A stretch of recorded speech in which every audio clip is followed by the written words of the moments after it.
Welcome to Mutual of Omaha's Wild Kingdom. I'm Peter Gross, co-host of the original Wild Kingdom with Marlin, Perkins, and Jim Fowler. For more than 50 years, Wild Kingdom explored wildlife and our natural world. Tonight's episode, and many others, focus on the timeless value of wildlife conservation.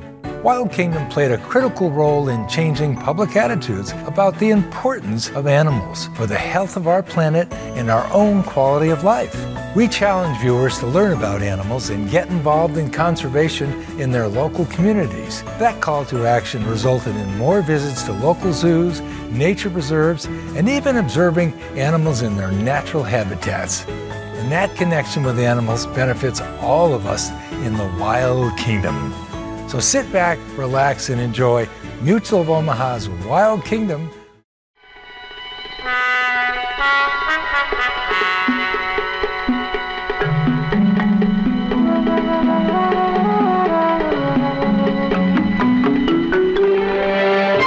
Mutual of Omaha's Wild Kingdom.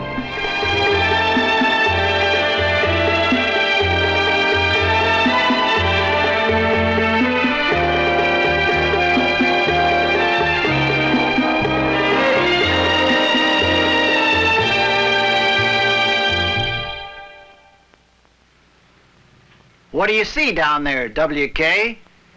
Something a little upside down? Welcome to Mutual of Omaha's Wild Kingdom. WK here seems to have his hands and feet all mixed up, but it does give him a new outlook on life. Come on, WK, let's get right side up. Actually, WK's feet aren't much different than his hands. Let's put them together, WK. Come on. Both have an opposed thumb so that he can grasp with all 4 feet. Perfect for climbing trees or standing on your head. An order of mammals with even more remarkably adapted feet are the pinnipeds. The name means feather-footed, and it refers to a flattened, fin-like foot like this. It has certain similarities to WK's foot, but it's used for swimming instead of climbing. Jim and I journeyed to some remote islands of the sea to observe 3 of the most fascinating pinnipeds. The California sea lion, the familiar trained seal of circuses. The Steller sea lion, whose migratory movements have long been a mystery. The enormous elephant seal, over 20 feet long and weighing nearly 4 tons. We found them where their ranges overlap, here on the Channel Islands off the coast of Southern California. We were aboard the marine land of the Pacific's collecting ship, the Geronimo, as we sailed into the deep Pacific waters. These are the home waters of the California sea lion, and we'll conduct an experiment with them in their natural element, underwater. Captain Frank Brocato has set course for Santa Barbara Island. Frank says we're almost there. We must be ready to dive as soon as we spot sea lions in the water. There's the island.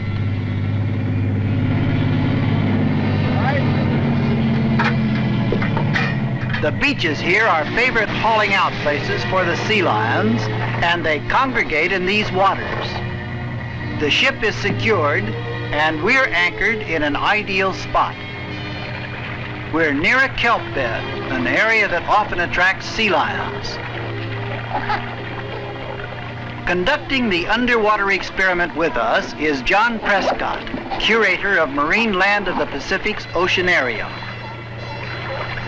Our objective today is to determine whether the sea lions, normally fearful of man on land, will recognize us as men in the water.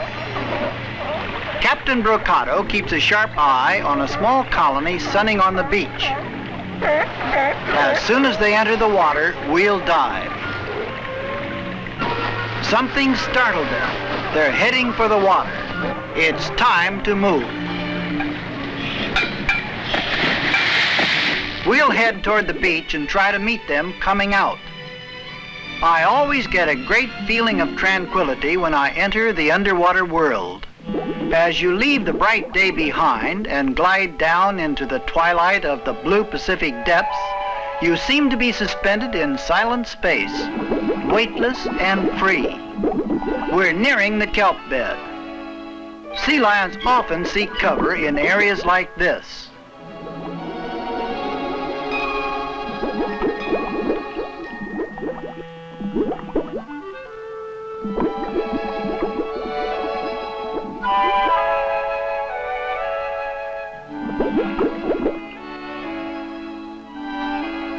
If we find some, we'll soon know whether they recognize us underwater as men.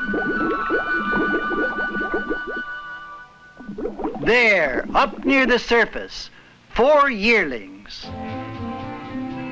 They've seen us, and they're coming in for a closer look.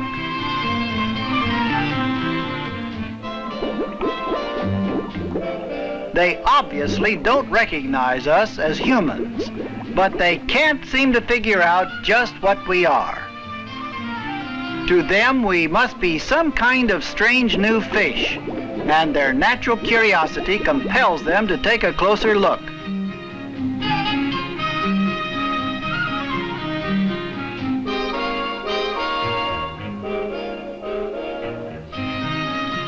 All their awkwardness on land is gone in the water. Here they're quick, graceful swimmers, darting from the protective kelp for quick glances.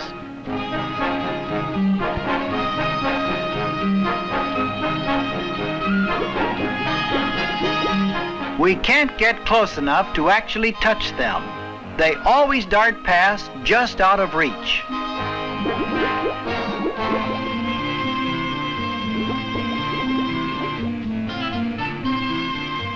They almost seem to enjoy our company.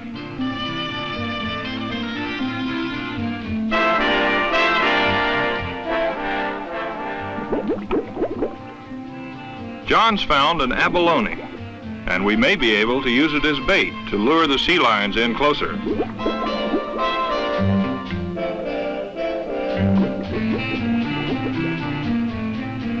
It's not working. Normally they'd relish the abalone, but the idea of a big black fish offering it to them is a little confusing. The youngsters are full of fun as they somersault just beyond our reach. It almost seems they're daring us to chase them.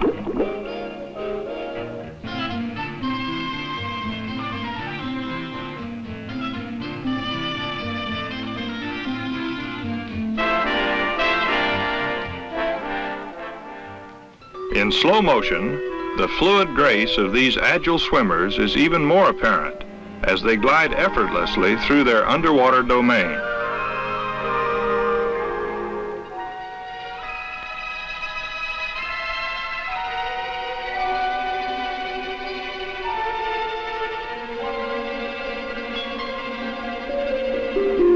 Their curiosity finally seems to be satisfied, but they seem to have accepted us as fellow inhabitants of their underwater world.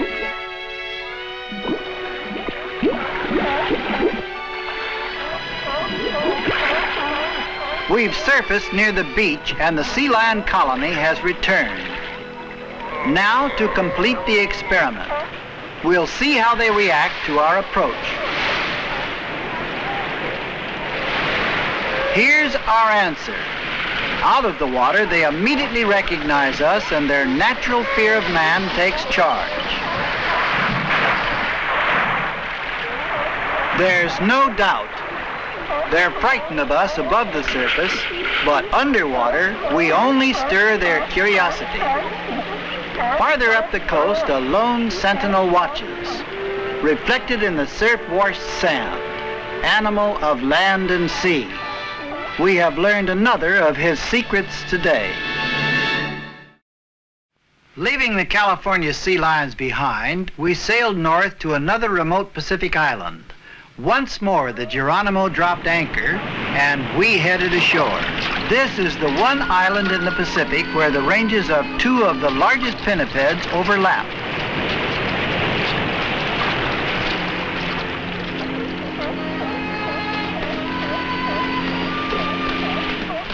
We're on a jutting point of land, and there on the other shore is what we came to see, a Steller sea lion.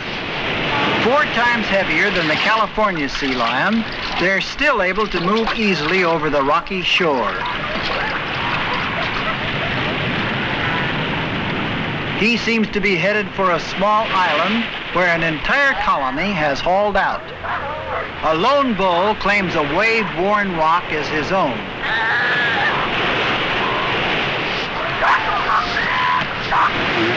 Only the bulls have the massive fur-covered necks resembling a lion's mane. They're the heavyweights, much larger than the females. An old bull like this probably weighs more than a ton.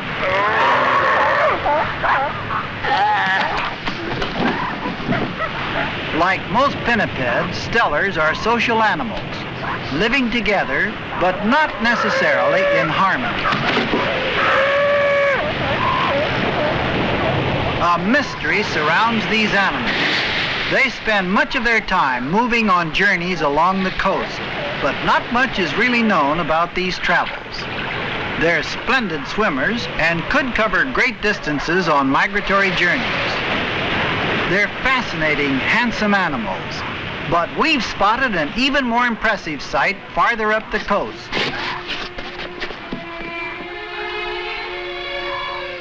To this sheltered little beach come the largest pinnipeds of all. Lazily dozing in the warm sun, they look like huge rocks jutting from the sand. Elephant seal, the giant of them all. His tremendous bulk and trunk-like snout give him his name. Look at the size of him. This is one of the largest animals on Earth. A mature bull like this might weigh 4 tons.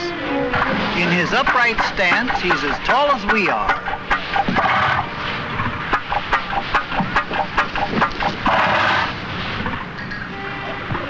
He makes that trumpeting sound by forcing air through his long nose. He gives ground, but only because he's not yet gathered a harem of cows to protect. But it's quite a different story once a bull has established his harem.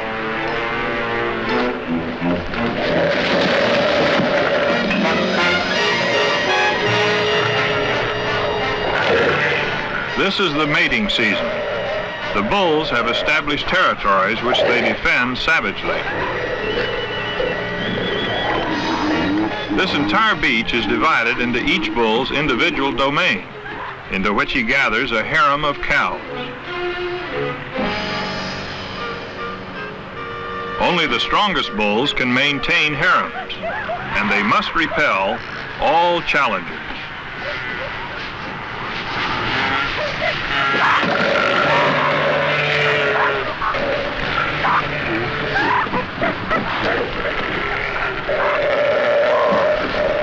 This time there's no fight, but many of the bulls carry the marks of vicious battles for control of the harem. The hot sun bothers elephant seals, and they continually cover themselves with sand for protection. Even the pups quickly learn the art, but sometimes they get a little unwanted help.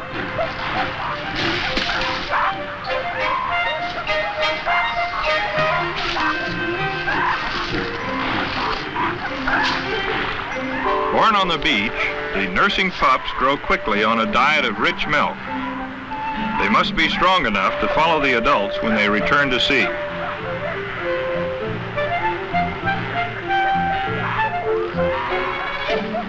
Till then, it's a lazy, simple life for the pups.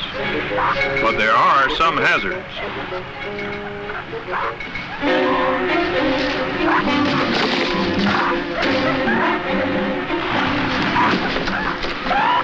Ouch! That was close, but luckily, the sand is soft and so is the bull seal.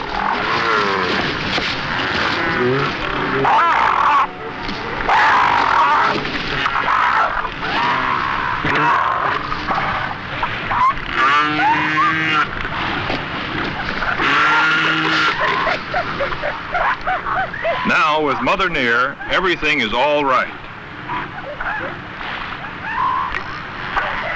There are quite a few pups with the harems, and they all seem to be sticking pretty close to Mother. But there's one straggler off by himself. His mother isn't far away, though. And I don't think she approves of us as friends.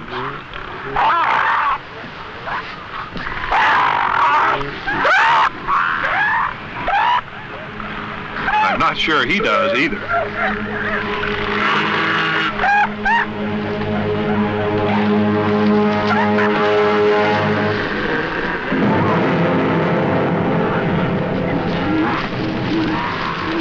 The bulls are continually defending their harems against intruders. The animals that are driven off, too weak or too young to make a successful challenge, will not mate this year. The harems are guarded day and night.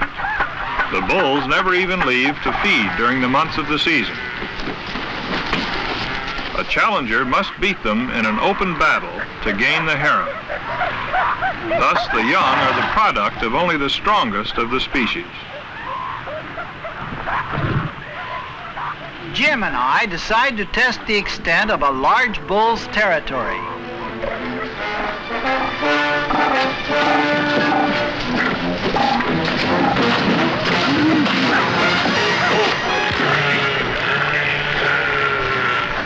We learn two things. They're amazingly quick, and we won't try that experiment again.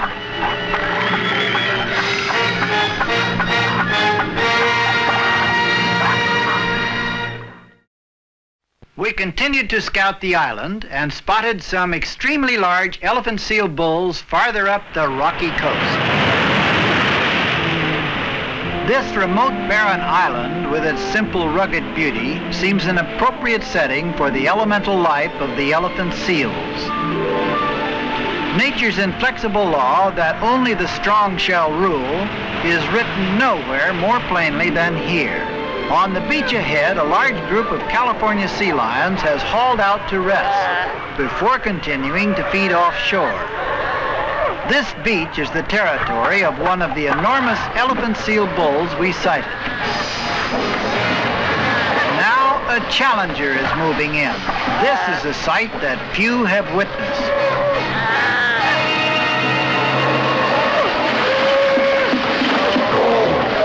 The bulls are huge, and the battle won't end until one of them is driven to the sea.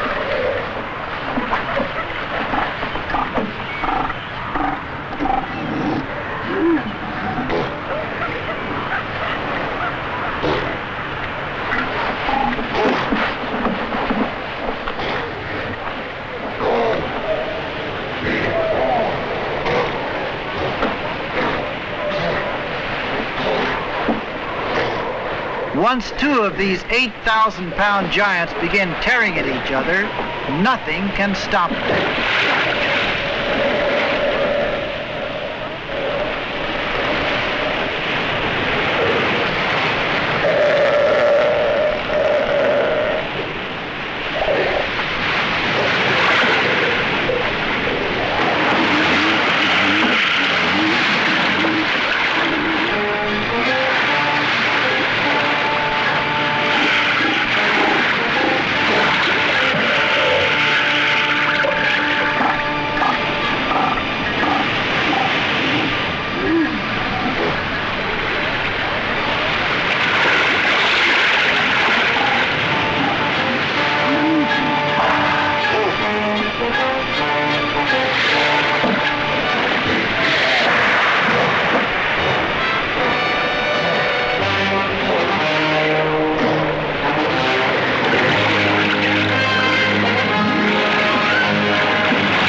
The battle ends. The challenger is beaten.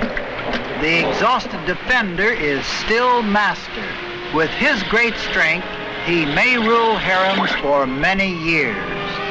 Then, one day, he too will be driven to the sea. Hey, I'm no elephant seal, WK. I think that seal fight's got him a little excited. In the Channel Islands, we saw only a few of the many marvelous animals living in the world's oceans and seas. The California sea lion, playful and gregarious. The Steller sea lion, whose migrations are still a mystery. And the elephant seal, one of the monarchs of the ocean. For years, man has considered animals like these endless as the sea itself, and he engaged in widespread slaughter for meat and fur. Today, enlightened programs of management and study are being conducted in the many oceans and seas of the world where the pinnipeds live. They are helping to assure that these fin-footed animals will keep their place in the wild kingdom.